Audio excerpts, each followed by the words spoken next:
It was in the dead of night, at around 3 a.m. in 2005.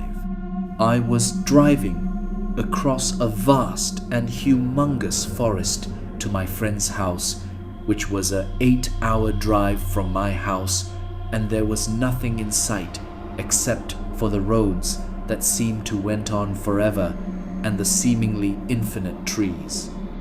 Just then, I heard crying noises in the woods, which made me confused as fuck. After driving for about 10 more minutes, I saw a white figure standing still at the far corner of the road.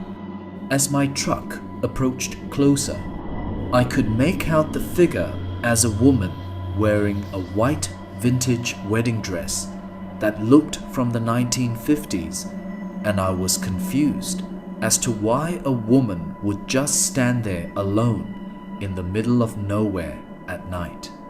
I then tried calling out her by opening my car window, and at first she seemed to not even notice me at all. So I called to her even louder and was staring at her in a confused manner while my truck was passing by her. However, when I was just about to turn my head back to make sure that I was not drifting towards the trees, she turned her head towards my direction and stared at me. And then she started to bawl her eyes out. And when I turned back to the front view of my truck, I realized that I was so close to drifting off the road, and I quickly turned my truck. At this point, I was still unsure about what the hell was going on, but I managed to figure out that the crying was coming from this lady, and I was starting to get a little creeped out. I tried to forget about the weird experience by drinking my booze and just focused on driving the road. After driving for a good few miles, I saw that same woman standing in the middle of the road, and I immediately braked my truck. Her eyes were puffy with the continuous tearing, and then she started to keep saying, "John, don't leave me. Where are you?" Understandably, being concerned and confused as heck, I stepped out of my truck and walked towards her while asking her if she was okay and whether if she wanted me to drive her to somewhere safer. Didn't say anything, just kept crying and crying. At this point, I was getting a bit pissed because she has holding me back a significant amount of time, and my friend had previously called me to come to his house more quickly because he wanted to show me his hunting collection in detail. I couldn't handle this shit anymore, so I just told that woman to fuck off, and surprisingly, she walked back into the woods while I got into my truck and continued to drive again. After a few minutes, I started to hear weird noises coming from the back of my truck. At first, I tried to ignore those sounds, but it kept getting louder, so I couldn't just ignore it. I looked into my rear view mirror that clearly showed the back of my truck, but I couldn't see anything.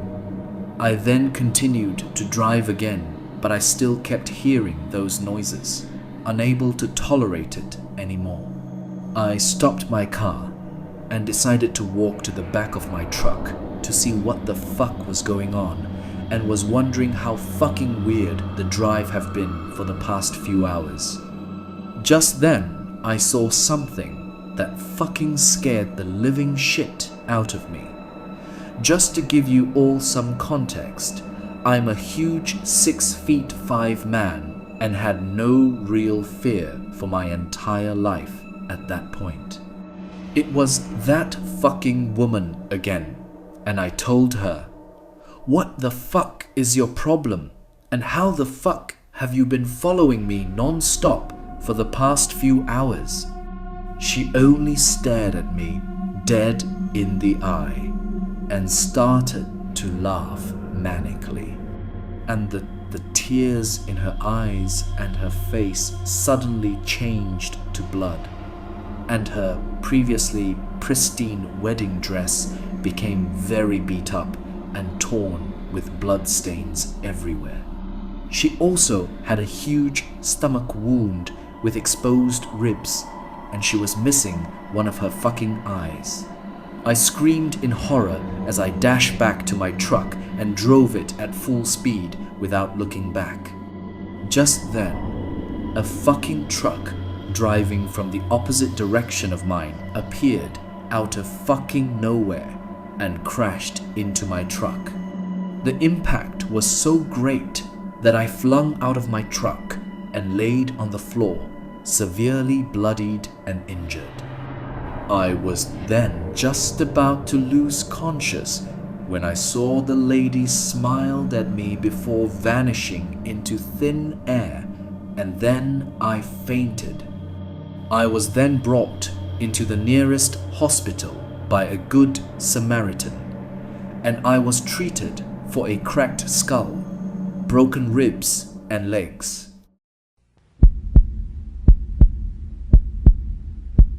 When I first took this job to be an over-the-road trucker, I thought it would be really exciting. I thought I'd get to travel the country and see the sights and come home with stories to tell my friends and family. I was right. This job is exciting, but I soon found that I'm better off not sharing these stories with anyone close to me. Not because I don't trust them, but because I'm worried they wouldn't believe me. My name is Brittany. I'm 22 years old, and I've been driving with a rather large company for a few months now that I won't name due to obvious reasons. Ever since my training ended and I got my own truck to start solo, I've seen some pretty weird shit. When you're driving the loneliest road in America, yes, that's its real name, in the middle of nowhere, Nevada, things can start to get to you. I suppose it was only a matter of time before I saw something out in the desert at nearly midnight. I still had another hour to the nearest truck stop, and blasting the freezing cold air against my face was all I could do to keep myself from dozing off at the wheel. Irresponsible, I know, but until you work this job, you don't understand how much lax comes with it. I was driving this highway in the desert, in the pitch blackness of a cold summer night, when suddenly something runs out in the road in front of me. Before I can even react, it's gone across the other side into the bushes. I barely got a good look at it, but I could have sworn it looked like a large white dog, faster than any dog I've ever seen. I tried to just ignore it and keep driving. I see animals crossing the road at night all the time. It didn't seem like anything to get worked up about. Not even a minute later, I feel my truck lurch to the left and into the other lane. I quickly try to swerve and correct it and easily step on the brake so I don't wreck. It can be easy to jackknife an 80,000-pound metal death machine. I slow it down and regain control. I look for the nearest pullover spot so I can see what the hell just hit my rig and see if there's any damage. Once I find a spot and turn off, hit my brakes and hop out, I walk around to the other side and see a large dent in the side of my trailer. What the fuck? I say to myself as I walk over to inspect the side of the trailer. It's a huge dent, at least 5 feet wide and tall. No real shape to it, just a general dent. I can't imagine what could have hit me. My first thought was maybe a boulder rolled down from the side of the hill and smashed into me. But I didn't think I was driving next to any hills or mountains. As far as I knew, it was flat desert. I hear the sound of dirt crunching under footfall behind me, and I turn around. My breath catches in my throat, and my stomach drops as I see something standing not 50 feet away from me. It's large, menacing, and white. I can't even find the words to describe what this thing looked like. It looked like a very large dog, and that's a stretch. It stood on 2 short, stout legs, with long forearms reaching down past its knees. Its shoulders were broad and heaving, as if it had just ran a marathon. Its head was mostly shaped like a wolf, with a large snout filled with razor-sharp teeth, bared in a snarl, saliva dripping from its maw.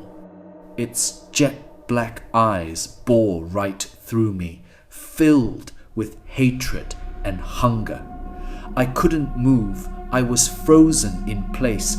This creature stood between me and my only salvation, my truck. We stared at one another for a moment until I broke the silence. "You are one ugly motherfucker," I said. It snarled at me. Then, very unexpectedly, it turned and walked away slowly, using all 4 of its limbs, receding into the bushes and into the night. I stood there for what felt like several minutes, wondering if it would jump out and feed on my flesh at any moment. It never came back. I ran around the front of my truck and jumped inside, locking the door quickly and flooring it as fast as you can floor an 1/8-wheeler, which is not at all. Soon I was back on the highway and barreling down it as if my life depended on it. For a while, it felt like it did. Within a half hour, I found myself at the truck stop and shut down for the night. Sleep was difficult that night. I was certain every noise I heard was that damn creature returning. Luckily, the night went on without another incident. So I am an over-the-road truck driver in America. I generally stay in the Midwest as I enjoy the open road and less traveled areas.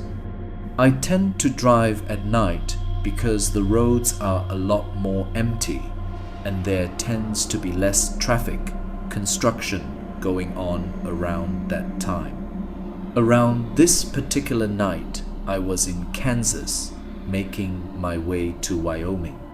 I drive for hours at a time non-stop, so before my drive, I stack up on food and drinks. I've accustomed my bladder to hold going to the bathroom after years of truck driving until I can't hold it anymore. Now in Nebraska, I get the urge to pee, so I start finding a part of the road that I'm able to pull over safely without damaging my tires. But this is the backwoods of the country, so finding this would be a little hard, but not impossible. When I finally feel that I have found a perfect enough location, I pull over. Since I'm in the middle of nowhere, I have nowhere to piss besides an empty gallon that contained water, because there's no way I'm stepping outside in the dead of night. As I'm doing my business, I hear a tap. I do want to make it known that I travel in my truck alone. I don't have a partner on the truck, nor a pet of any kind.